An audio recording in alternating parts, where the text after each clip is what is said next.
Vasco com força máxima, contrato importante na mesa do Cruz Maltino, caso de investigação que pegou todos de surpresa. Fala galera, sejam todos bem-vindos ao canal BTB Esportes, eu sou o Jonathan Santos, chegando com tudo neste momento, trazendo notícias e informações do Clube de Regatas Vasco da Gama. É claro que eu estou falando do Gigante da Colina, mas antes eu peço, como sempre, na humildade, na moral, se você não é inscrito aqui no canal, não perca tempo, botão abaixo, inscrito, inscreva-se, ative o sino das notificações na opção todos, deixe o like no vídeo, é importante demais para o nosso trabalho, é muito importante para o crescimento do canal. O like faz com que a plataforma entenda que o vídeo é importante e acaba recomendando para muitos cruzmaltinos apaixonados. Obrigado pelo like, obrigado pela sua inscrição, salve para você, um excelente final de semana com vitória Vascão. Sem mais delongas, vamos aqui ao que interessa, as informações do legítimo Clube do Povo. Já quero falar sobre contrato importante na mesa, inclusive informação é que a empresa Arena Events Venus venceu a concorrência para atuar no projeto da reforma de São Januário. Informação dada em primeira mão dos amigos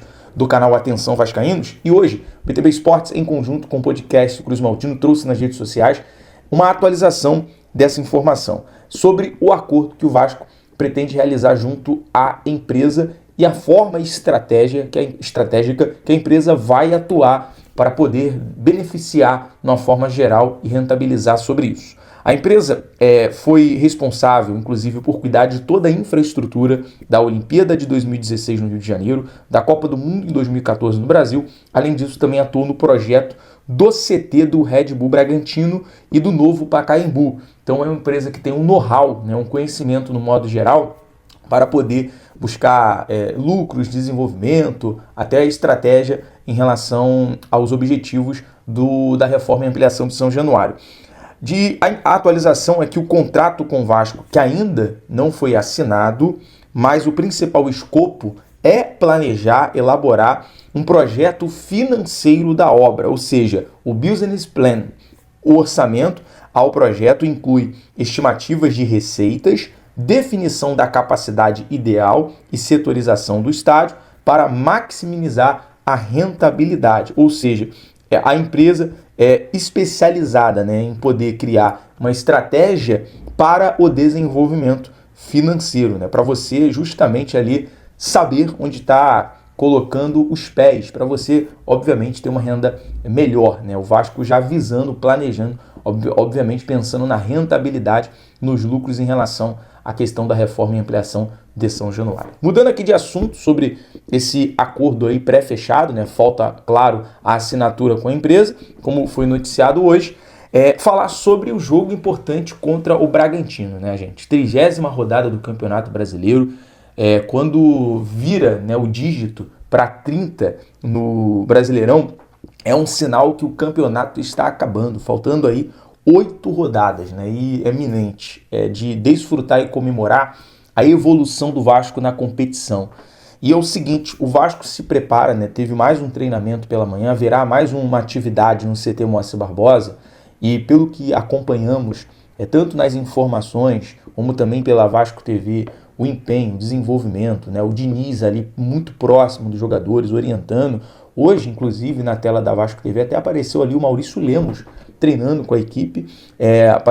O Vasco que vai contar novamente com o retorno do Hugo Moura, que foi suspenso depois de ser expulso na partida contra o Fortaleza, não estava à disposição contra o Fluminense, e com isso, a provável escalação do Vasco para essa partida contra o Bragantino no estádio Cícero de Souza Marques, em Bragança, é o goleiro Léo Jardim, Paulo Henrique na lateral direita, o Cuesta fazendo a dupla de zaga com o Robert Renan.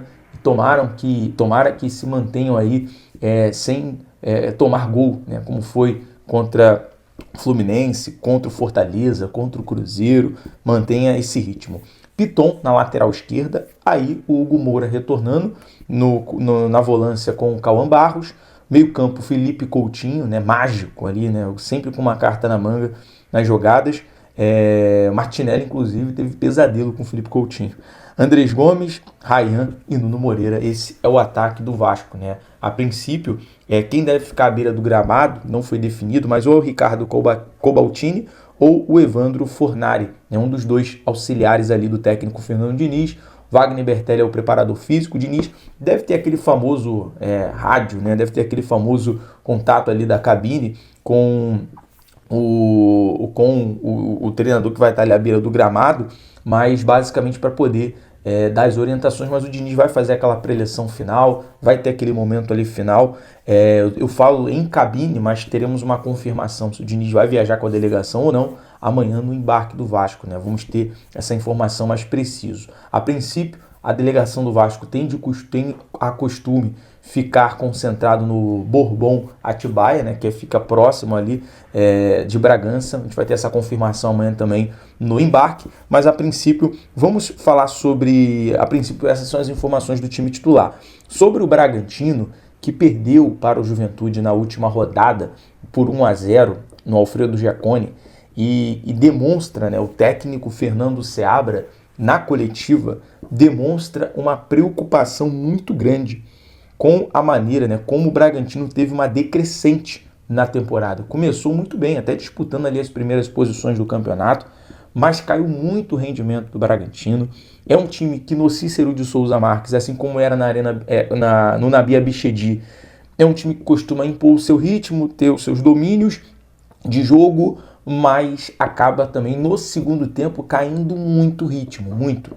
Foi assim no jogo anterior, o próprio Red Bull Bragantino sentiu muito o gol do Juventude e isso despertou uma preocupação enorme. O Fernando Seabra chegou a falar na última coletiva que foi o pior desempenho do Bragantino. É claro que cada jogo, minha gente, é uma história.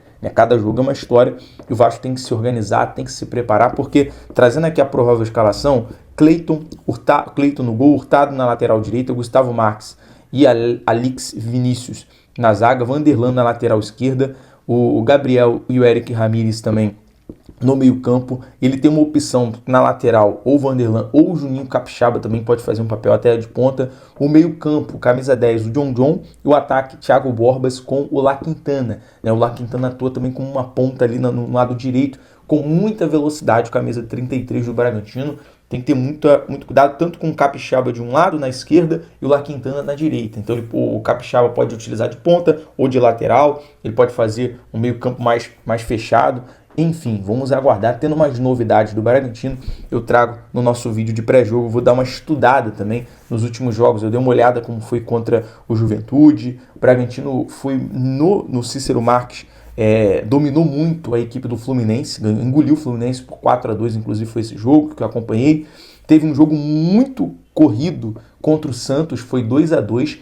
O Bragantino sai na frente, o Santos vira e o Bragantino foi buscar o empate. Então é um time que costuma ser chatinho, apesar de ter uma queda de ritmo, mas costuma ser chato quando está atrás do placar. Então tem que ter muito cuidado em relação a isso. Bom, a arbitragem é o Sávio Pereira Sampaio, o irmão do Wilton Pereira Sampaio, é o árbitro que vai apitar esse jogo. Bom, e para a gente fechar aqui esse vídeo, não menos importante, falar sobre uma situação que acaba pegando de surpresa.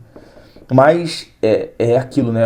É um buraco, é um abismo chamando outro abismo, esse caso envolvendo a antiga empresa do Vasco, né? A 777, e também outra administração, porque o GE, o Globo Esporte, trouxe uma matéria falando algo grave: pagamento suspeito de R$775 mil e balanço forjado, o que diz uma comissão que apurou a venda da SAF do Vasco. No relatório, que indicou 21 pessoas e pode causar exclusão do quadro social, afirma que a gestão do Jorge Salgado orquestrou narrativas para iludir sócios e agilizar a venda para a 777 Partners.